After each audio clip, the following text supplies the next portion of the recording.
নিয়ামতের শুকরিয়া আদায় করি, সকলে বলি আলহামদুলিল্লাহ। আল্লাহ রাব্বুল আলামিন তার কোরআনুল কারীমের মধ্যে বলেন, লা ইন শাকারতুম লা আযীদান্নাকুম ওয়া লা ইন কাফারতুম ইন্না আযাবি লাশাদীদ।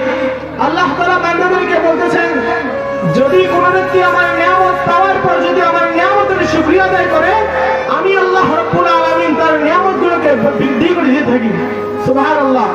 এবং কোন ব্যক্তি যদি আমার নিয়ামত পাওয়ার পর যদি আমার নাফরমানি করে, আমি আল্লাহ রাব্বুল আলামিন তার থেকে তার সমস্ত নিয়ামতগুলোকে আমি আল্লাহ তাআলা ছিনিয়ে নেই।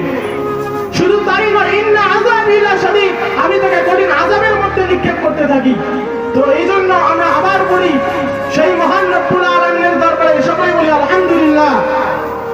প্রিয় নবী হযরত মুহাম্মদুর রাসূলুল্লাহ সাল্লাল্লাহু আলাইহি ওয়াসাল্লাম, যিনি না হলে আজকে পৃথিবী জমিন পাহাড় পর্বত কিছুই সৃষ্টি হতেন না, সেই আমাদের প্রিয় নবী হযরত মুহাম্মদুর রাসূলুল্লাহ সাল্লাল্লাহু আলাইহি ওয়াসাল্লামের দরবারে আমরা সংক্ষিপ্তভাবে তেনার দরবারে দরুদ পাঠ করি, সকলে বলি সাল্লাল্লাহু আলাইহি ওয়াসাল্লাম।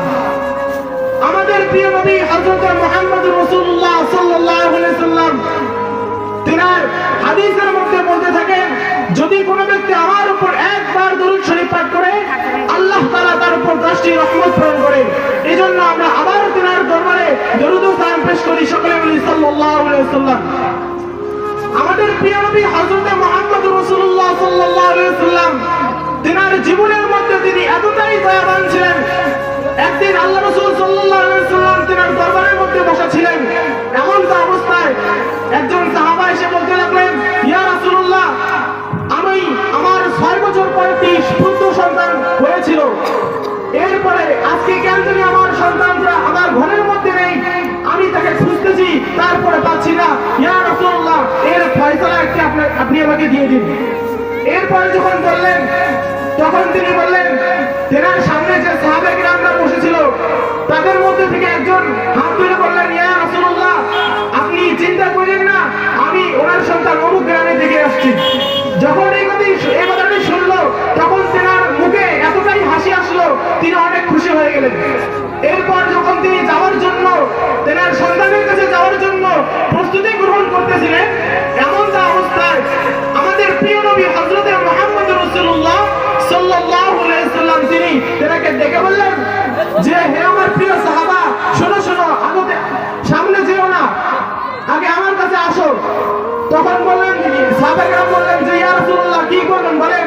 এরপর ওই আমাদের প্রিয় নবী হযরত মুহাম্মদুর রাসূলুল্লাহ সাল্লাল্লাহু আলাইহি ওয়াসাল্লাম বললেন যে, তুমি যখন তোমার সন্তানের কাছে যাবে, তাকে যে অনেকক্ষণ না পাওয়ার একটা আবেগে তুমি তাকে চুমু খেতে, ভালোবাসতে, বুকের মধ্যে জড়াই নিতেন, এই সব কিছু করবে না। তো সাহাবারা বুঝুক চাই না বুঝুক, তিনি সরাসরি তার সন্তানের কাছে গেলেন।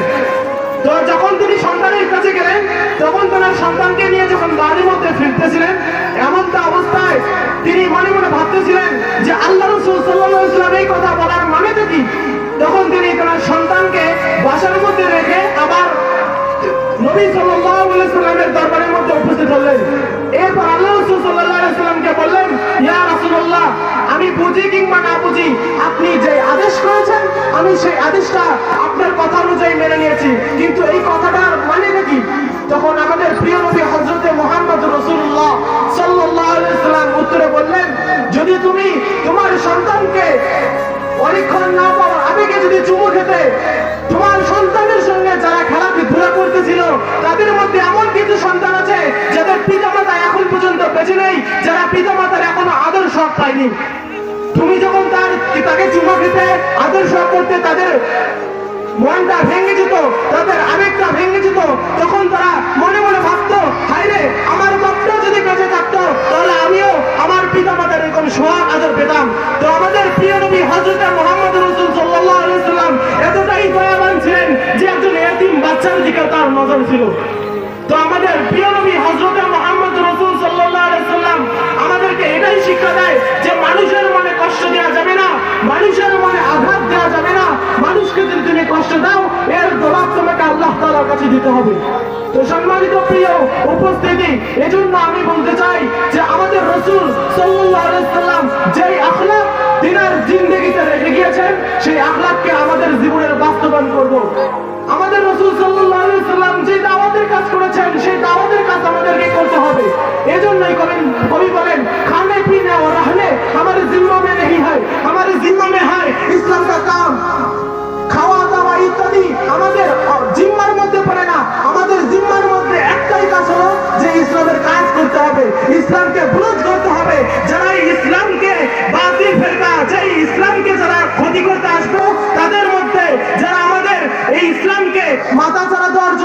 উঠে পড়ে আসবে, তাদেরকে সঙ্গে সঙ্গে আমরা জবাব দিব ইনশাআল্লাহ। তো সম্মানিত প্রিয় উপস্থিতি, এজন্য আমি বলতে চাই আমাদের প্রিয় নবী হযরত মুহাম্মদ রাসূলুল্লাহ সাল্লাল্লাহু আলাইহি সাল্লাম যে আখলাককে রেখেছেন, এই আখলাক অনুযায়ী আমাদেরকে চলতে হবে। তো প্রিয় উপস্থিতি, একদিন আল্লাহ রাসূল সাল্লাল্লাহু আলাইহি সাল্লাম মসজিদে নববীর মধ্যে বসেছিলেন। তো এমন সময় বলতেছেন, তোমরা কি কেউ বলতে পারবে যে তোমার নামাজ কবুল হয়েছে? তখন সবাই মাথাগুলো নিচু করলেন। এরপর যখন আল্লাহ রাসূল সাল্লাল্লাহু আলাইহি সাল্লাম বললেন যে যদি কোনো ব্যক্তি যদি কোনো নামাজি বেনামাজিকে যদি মসজিদের মধ্যে নিয়ে এসে নামাজ পড়াতে পারে, আল্লাহ তাআলা তাকে কবুল নামাজের সওয়াব দান করে। সুবহানাল্লাহ। তো সম্মানিত উপস্থিতি, এরপর আরেকদিন আল্লাহ রাসূল সাল্লাল্লাহু আলাইহি সাল্লাম মসজিদে নববীর মধ্যে বলতেছেন, যদি তোমরা কি কেউ বলতে পারবে যে তোমাদের নামাজগুলো হয়েছে, আল্লাহ তাআলা কবুল করেছেন? তখন একজন সাহাবা বললেন যে ইয়া রাসূলুল্লাহ, আমার নামাজ কবুল হয়ে গিয়েছে। তখন আল্লাহ রাসূল সাল্লাল্লাহু আলাইহি ওয়াসাল্লাম হতভম্ব হয়ে গেলেন যে কিভাবে তুমি বললে তোমার নামাজ আল্লাহ তাআলা কবুল করেছেন? এমন তো অবস্থায় ওই সাহাবা কেরাম বললেন যে ইয়া রাসূলুল্লাহ, আপনি একদিন এই মসজিদের নববীর মিম্বরের মধ্যে দাঁড়িয়ে বলেছিলেন, যদি কোনো ব্যক্তি কোনো বেনামাজিকে দাওয়াত দিয়ে মসজিদের মধ্যে নিয়ে এসে 2 রাকাত নামাজ পড়াতে পারে, আল্লাহ তাআলা তাকে কবুল নামাজের সওয়াব দিয়ে দেন। তো আমি আজকে এমন একজন ব্যক্তিকে নামাজ পড়েছি যে ব্যক্তি আল্লাহ তাআলার সাথে নাফরমানি করত, আল্লাহ তাআলার সাথে বেয়াদবি করত, নবী রাসূল সাল্লাল্লাহু আলাইহি সাল্লামের সাথে বেয়াদবি করত, আজ আমি তাকে দাওয়াত দিয়ে মসজিদের মধ্যে নিয়ে আসছি। তো এই উসিলায় আমি বলতে চাচ্ছি যে আমার নামাজ আল্লাহ তাআলা কবুল করেছেন। তখন আল্লাহ রাসূল সাল্লাল্লাহু আলাইহি সাল্লাম খুশি হয়ে বললেন যে হ্যাঁ, তুমি সত্য কথাই বলেছো, তোমার নামাজ আল্লাহ তাআলা আজকে সাথে সাথেই কবুল করে নিয়েছেন। সুবহানাল্লাহ। এজন্য সম্মানিত মুহতারাম মুআজ্জাজ, আপনি কখনোই একজন নামাজি ব্যক্তি হতে পারবেন না যতক্ষণ না পর্যন্ত আপনি একজন বেনামাজিকে মসজিদের মধ্যে নিয়ে এসে নামাজ পড়াতে পারবেন না। তো সম্মানিত উপস্থিতি, এজন্য আমার আহলিয়া, আমার পরিবার, আমার পরিজনকে প্রথমে দাওয়াত দিয়ে মসজিদের মধ্যে নিয়ে আসতে হবে, তবেই একজন আমরা খাঁটি মুসলমান হিসেবে গণ্য হব। সম্মানিত উপস্থিতি, এজন্য আমাদেরকে ইসলামের কাজ করতে হবে, আমাদেরকে ইসলামের কাজ করতে হবে। আল্লাহ তাআলা যখন কিয়ামতের মাঠে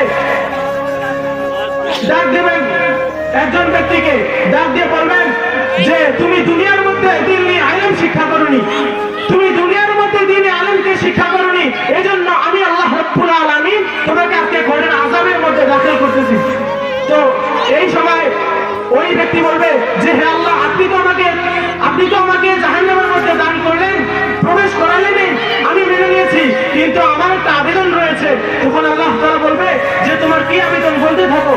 তখন ওই ব্যক্তি বলবে যে হে আল্লাহ, আমার পিতামাতা আমাকে দুনিয়ার মধ্যে এমন কোনো জায়গা নেই যে আমাকে খরচ করেনি, ভার্সিটি, কলেজ, স্কুল, অনেক জায়গায় আমাকে পড়ালেখার জন্য আমাকে খরচ করিয়েছে, হাজার হাজার কোটি টাকা, লক্ষ লক্ষ কোটি টাকা আমার জন্য ব্যয় করেছে, কিন্তু আমাকে একটিবারের জন্য বলেনি যে তুমি মাদ্রাসায় যাও এবং কোরআনী ইলম শিক্ষা করো, তুমি মাদ্রাসায় গিয়ে দ্বীনি ইলম শিক্ষা করো, তুমি মাদ্রাসায় গিয়ে আল্লাহ তাআলাকে চিনো, তুমি মাদ্রাসায় গিয়ে নবীকে চিনো, তুমি মাদ্রাসায় গিয়ে নবীর হাদিসকে চিনো, তুমি মাদ্রাসায় গিয়ে নবীজির সুন্নাহকে চিনো, একটিবারের জন্য আমাদেরকে বলেনি। এজন্য আমি আমার পিতামাতার শাস্তি চাই। ছেলে হয়ে পিতামাতার শাস্তি চাবে, তখন আল্লাহ রাব্বুল আলামিন বলবেন যে তুমি কি শাস্তি চাও? তখন ওই ব্যক্তি বলবেন যে হে আল্লাহ, আমি আমার পিতামাতার বুকের উপর দিয়ে আমি জাহান্নামের মধ্যে যেতে চাই। নাউযুবিল্লাহ। এজন্য আমাদের সন্তানদেরকে মাদ্রাসায় পড়াতে হবে, তাদেরকে দ্বীনি ইলম শেখাতে হবে, তাদেরকে দ্বীনি ইলমের শেখার পিছনে তাদের এই সময়টা ব্যয় করতে হবে, তবেই আল্লাহ তাআলা আমাদের উপর খুশি হয়ে যাবেন। সম্মানিত মুহতারাম মুআজ্জাজ, আল্লাহ রাসূল সাল্লাল্লাহু আলাইহি ওয়াসাল্লাম বলেন তালাবুল ইলমি ফারিদাতুন আলা কুল্লি মুসলিম, প্রত্যেকটি মুসলমানদের উপর দ্বীনি ইলম শিক্ষা করা ফরজ করে দেওয়া হয়েছে। এজন্য আমরা আমাদের ছেলেমেয়েদেরকে প্রথমে তাদেরকে দ্বীনি ইলম শিক্ষা দান করব, তাদেরকে কোরআনী ইলম শিক্ষা দান করব, তাহলে আমরা কামিয়াবি অর্জন করতে পারবো। সম্মানিত মুহতারাম মুআজ্জাজ, যদি আমরা আমাদের ছেলেমেয়েদেরকে দ্বীনি ইলম শিক্ষা করি তাহলে আমাদের কি ফায়দা? আল্লাহ রাব্বুল আলামিন ঘটনার মধ্যে রয়েছে, রিওয়ায়াতের মধ্যে রয়েছে, যদি কোনো ব্যক্তি যদি সঠিক সঠিকভাবে হাফেজ হয়, যদি কোনো ব্যক্তি যদি আলেম হয়, তাহলে আল্লাহ রাব্বুল আলামিন তার পিতামাতাকে এমন সম্মানিত দান করবেন, আল্লাহ তাআলা কিয়ামতের মাঠে তাদেরকে সোনার মুকুট পরায় দিয়ে দেবেন। সকলে বলি সুবহানাল্লাহ। এবং আল্লাহ রাব্বুল আলামিন যখন তার পিতামাতাকে সোনার মুকুট পরায় দিবেন, তখন যারা দেশের মধ্যে বাদশা ছিল, যারা দেশের মধ্যে প্রধানমন্ত্রী ছিল, তারা বলতে থাকবে, ইয়া আল্লাহ, আপনি তো দুনিয়ার মধ্যে আমাকে এত টাকা দান করেছেন, দুনিয়ার মধ্যে আপনি তো আমাকে এত টাকা দান করেছেন, আমি দুনিয়ার মধ্যে এতটাই সম্মানিত ছিলাম, কিন্তু ওই হাফেজ নামক ব্যক্তিকে আমি কখনো সম্মান করিনি, ওই হাফেজ নামক ব্যক্তিকে কখনো আমি সম্মান করিনি, তাকরিম করিনি। আর সেই ব্যক্তি এতটা সম্মানের মধ্যে রয়েছে, আমি যেন হতভম্ব হয়ে যাচ্ছি। তখন তিনি ওই প্রধানমন্ত্রী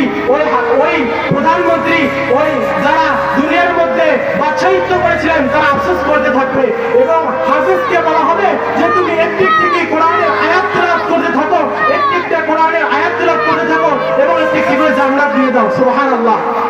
এই জন্য সম্মানিত মুহতারাম মুআজ্জাজ, আমি বলতে চাই যে আমাদের সন্তানদেরকে দ্বীনি আলেম শিক্ষা করাতে হবে।